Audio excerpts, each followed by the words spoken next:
Welcome to our Lenawee County Football Coaches Preview Show here on 96.5 The Cave and on Lenawee TV. I'm joined on the phone by second-year head coach of the Morenci Bulldogs, Ryan McDowell. Hey, Coach, thanks for stepping onto the phone line and giving me a call. Appreciate it. Oh, no problem, man. Thank you for having me. All right, well, a lot of questions answered from last year, like last season being your first. It didn't take you too long to get your first win, week 3 of last year. And I would say a good season overall for Morenci in 2025.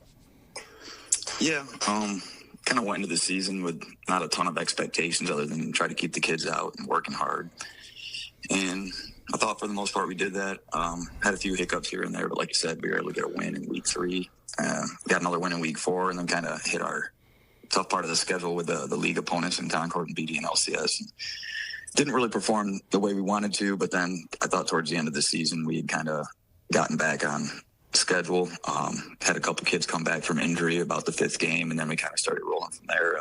Thought the last game we played against Litchfield was one of our better games, so it was nice to go out with a good performance at the end. But yeah, clearly going to lose some guys from that year, and yeah, looking to kind of maintain it and see if we can improve upon it in this coming year.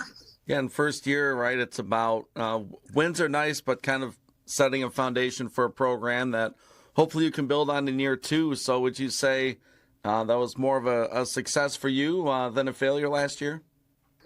Yeah, I think just more familiarity with the players this year to start. They're picking up pretty much everything we need from the mental aspect of it. So we're a lot further ahead as far as our offense and defense, what we're trying to accomplish.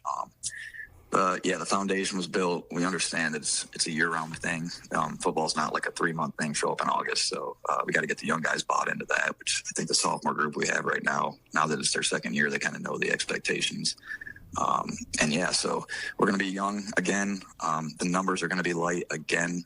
So we're trying to stave off injury yet again. But the kids we have, I think we know what we're going after. So I think as far as, like you said, the foundation being laid last year was good.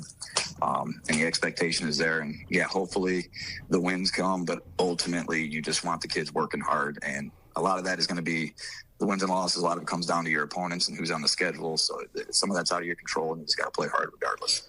Yeah, you kind of led into my next question, Coach. Kind of roster construction. It sounds like another year with lighter numbers and a younger team.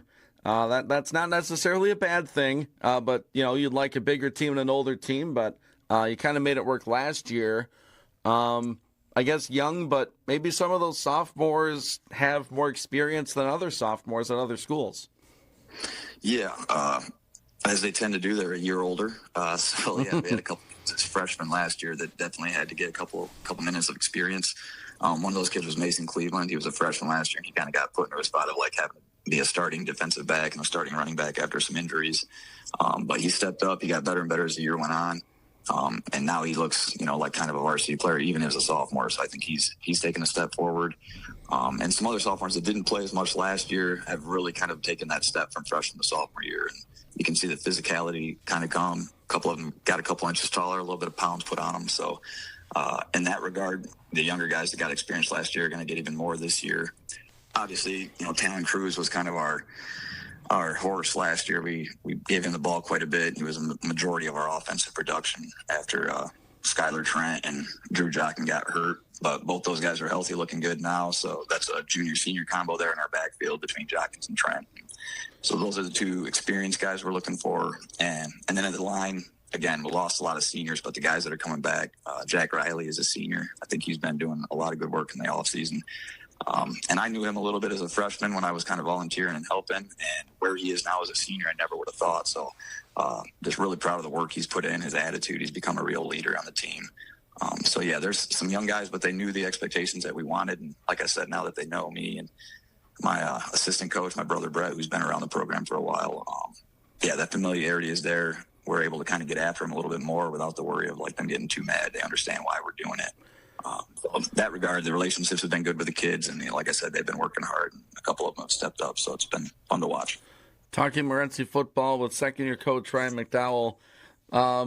You mentioned your brother. Help on the coaching staff. Obviously assistants at the varsity level. Do you have a JV squad this year? And if so, kind of talk about them and I guess your coaching staff overall. No, we were hoping to get some bigger numbers out, but like I said, we're still a little light, and we do have a lot of middle schoolers and some eighth graders right now, so maybe next year. But yeah, like I said, a lot of sophomores are going to be playing anyway. I wish we had a JV team. That's kind of the next step we're trying to get to establish, so these young guys get even more reps, more game reps. But right now, the numbers this year are not going to allow it. So yeah, we're going to go into the season. Just right now, it's me and my brother. Travis Cruz helped us last year, but he had a different job now. He's not going to be able to help out. A couple other guys I still stay in touch with. I got a middle school coach in Todd Gilpin that comes up and helps me out when needed during two-a-days. And my dad is still around, so I'm always talking to him. He's able to give insight. Travis Cruz, as I talked about, is still around, so I'm able to talk to him about some of the things we do. Nick Wilson was a coach a couple years ago. I still talk to him. So ultimately, it's just me and my brother running the team, but a lot of help around. And I'm not afraid to ask questions and get it where I can. But yeah, that's just kind of where we're at right now as a program, is we're trying to build, and the numbers aren't there, but I do think we have the kids that we have are working hard, and the coaches that we have are working hard too. I can't give enough props to the guys in the youth program in the middle school, because they work their butts off year round, and they've really helped out in that regard. So I think those dividends are coming. We just got to wait a year or two.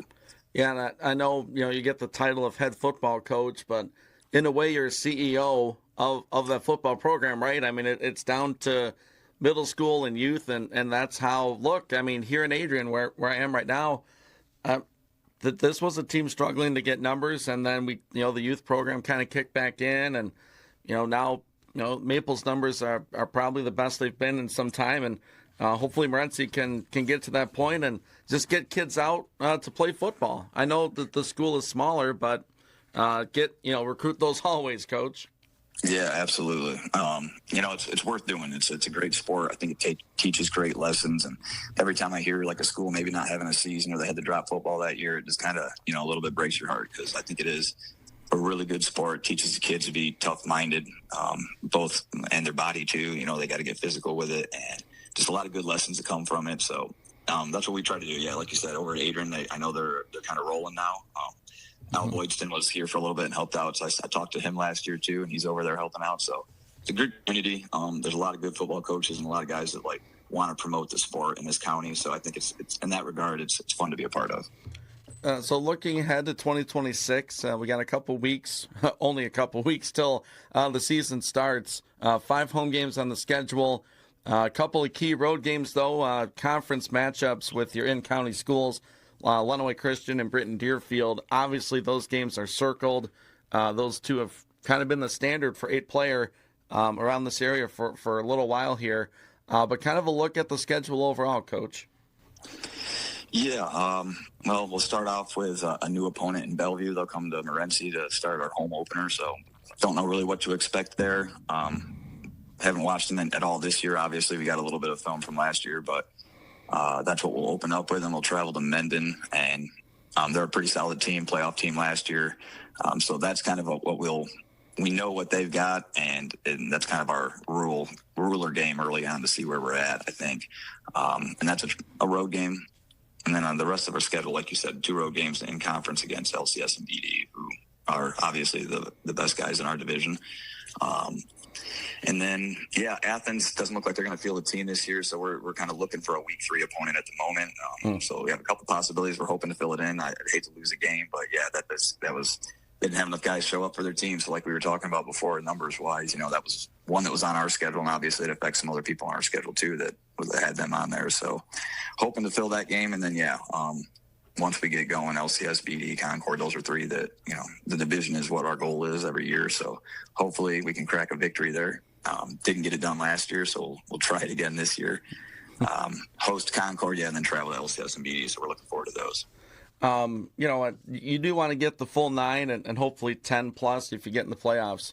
But not, on our show before I've talked, a high school schedule, it's 9 games. If you're in the NFL and your bye week is until week 10, you're saying how late in the schedule is. We're expecting high schoolers to play 9 plus weeks in a row. So maybe a bye week, week 3, wouldn't be the worst thing. I know you want to play, but if you can't get that game filled, you could look at it that way. Yeah, I mean, that's what you kind of have to do. We tell the kids all the time, like, it's a cognitive reframing of any situation. And you can look at it with a bad attitude and think, oh, man, we lost out on a game. Or you can look at it with, hey, we got an opportunity to get rested up, go over our mental stuff, get our reps down, and get even better. Obviously, it's frustrating to work a whole week and not get any type of – we call them like paychecks, because if you put your work a weekend or your week of work in, and then you get to play the game, that's kind of the reward for it. So, yeah, to go through a week of practice like this week in 2 days with nothing at the end except the weekend and then get back to it on Monday is sometimes rough. But, hard work is its own reward, they say, right? So we just try to keep implementing it in the kids and keep telling them, regardless of what happens, it's one of those things that's out of our control. We can't control it, so we can't let it affect us, really. So, like you said, a bye week wouldn't be the worst thing. But, yeah, we'd like to have as many games as possible for these kids. And, hey, I get paid every 2 weeks, so look at it that way. That's right. So kind of expectations for the season. I think you've kind of sprinkled it in throughout the interview. 3 wins last year. Hopefully, you want to get that number up if you could. But, kind of continuing to build the foundation. Like, if you look at it as a house, maybe you got the footings in, you got the basement built. So now you got to look at walls and a roof. Yeah. We got to make sure we didn't put any cracks in the foundation and nothing's going to leak through, and then we'll start adding on to it now. And like you said, I think that's what we've done. And then, hopefully the wins start coming. But I always figure the wins will go the way they want to, or the way they need to go if you've done the work that you need to do. And so if we take care of our business, then, the games kind of take care of themselves. All right, Coach. Good stuff. Appreciate catching up. And, looking forward to year 2 under you and your staff over there at Morenci. Best of luck this season. You open up August 28th. That's Friday, right?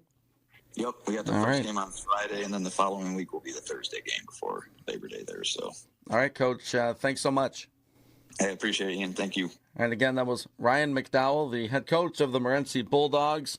You're listening to the Lenawee County High School Football Coaches Preview Show, 96.5 The Cave, 965thecave.com, and Lenawee TV.